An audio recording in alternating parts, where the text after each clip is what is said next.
Syaralun, Sekretaris Jenderal DPR RI Indra Iskandar pada Sabtu 25 Desember melakukan ziarah ke kompleks atau behom makam keluarga di Kampung Kenire, Kecamatan Pidi, Kabupaten Pidi.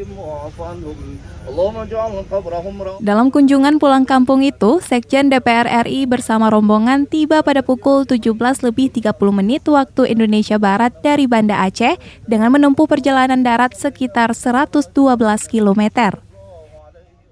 Sebelumnya, 3 bulan yang lalu kompleks makam keluarga yang memiliki luas lahan 1/4 hektar ini telah dipagar secara total. Adapun di dalam kompleks terdapat 12 makam, mulai dari nenek hingga para cucu serta cicitnya.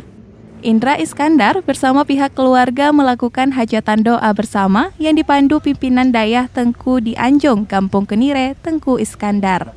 Usai berziarah kepada Serambi On TV, Sekjen DPR RI itu mengatakan walaupun sebagian besar keluarganya dimakamkan di Kampung Kenire ini, namun sang ayah Abu Bakar Saleh dan ibu Nur Hayati dimakamkan di Pemakaman Umum Tanah Kusir, Jakarta Selatan.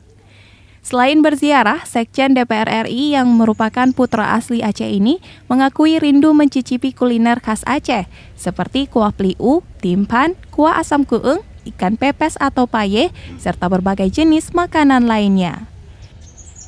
Dari Sigli, Idris Ismail, Serambi On TV.